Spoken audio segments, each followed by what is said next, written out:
नहीं, हॉस्पिटल है हमारे जी, जहाँ जो गौ माताओं का उपचार वगैरह। बहुत उत्तम बात है।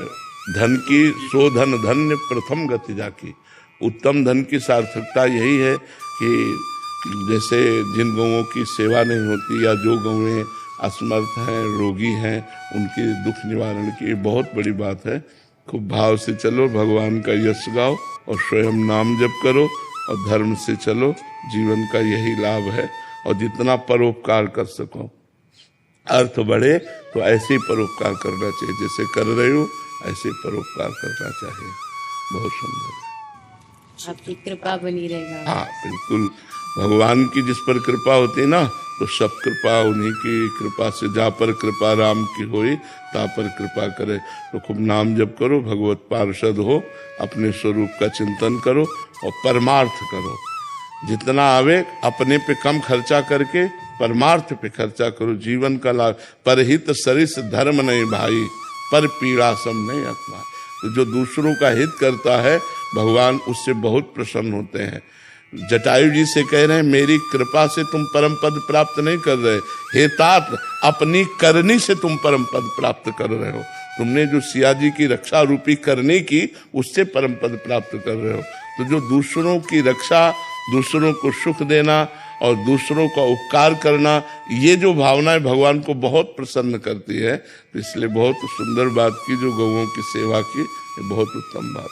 बाबा, कभी कभी एक भाव आता है कि ब्रज में जन्म दिया है, हमारा धाम भी ब्रज में आता है, गाँव। ये ठाकुर जी की सेवा है नाम जप की, लेकिन ब्रज में जन्म लेने के बाद भी ऐसी सेवा दी है कि ब्रजवास नहीं होता। हाँ देखो, अगर हम ब्रजेंद्र नंदन के आश्रित हैं और ब्रज किशोरी के चरणों का चिंतन करते हैं और हमें ये सेवा मिले कि हम जा जा करके समाज के सोए हुए लोगों को जगाकर नाम रूप लीला धाम में लगाए, तो हमें इस बात की पश्चाताप नहीं होना चाहिए कि हमें धाम वास नहीं मिल रहा, ब्रज 84 कोष में वास नहीं मिल रहा। हम उनकी सेवा में ही तत्पर हैं। बहुत से हमारे सिद्ध महापुरुष बाहर जा जा करके लोगों को जागृत किया है। अगर संत, वैष्णव, भागवत प्रवक्ता, रासाचारी ये ना जाए ना, तो कोई वृंदावन को और प्रभु की तरफ जाने ही ना। बहुत से सोए हुए लोग हैं जिनको घसीट करके भागवताचार्य वृंदावन लाए, जिनको घसीट कर रासाचार्य वृंदावन लाए।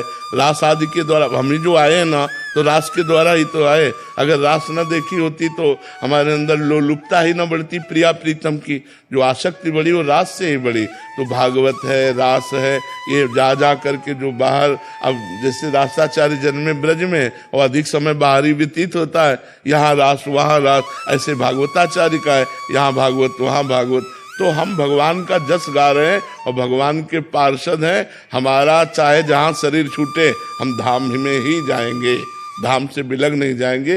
ये दृढ़ विश्वास होना चाहिए। हम धामवासी नहीं हो पाए, लेकिन धाम उपासी तो हैं। तो धाम उपासी और धामवासी एक ही गति होती है। जैसे हम वृंदावन महिमामृत का जब गान करते हैं, तो दोनों पक्ष रखते हैं, एक धामवास का और एक धाम आश्रय का, धाम उपासना का। यदि आप धाम उपासना और आश्रय लिए हो, तो आप अमेरिका में रहो तो भी आपको जब शरीर छूटेगा तो आप वृंदावन ही आओगे। जैसे भारतीय सैनिक कहीं भी शरीर छूटे, तिरंगा में लपेट के भारत ही आएगा, ऐसे ही धाम का जीव कहीं भी शरीर छोड़े, वो धाम ही आएगा। अब हम लोग धाम के शरणागत हैं, गुरु के शरणागत हैं, नाम के शरणागत हैं। अब हमारे मंगल में थोड़ी कमी होनी है, इसलिए थोड़ा तो मन में लगता है, लेकिन उसको पश्चाताप में न ले और खूब उत्साह पूर्वक भगवत लीला गुणानुवाद गायन कीजिए और जो अर्थ मिले उसे अपने परिवार और समाज का पोषण कीजिए।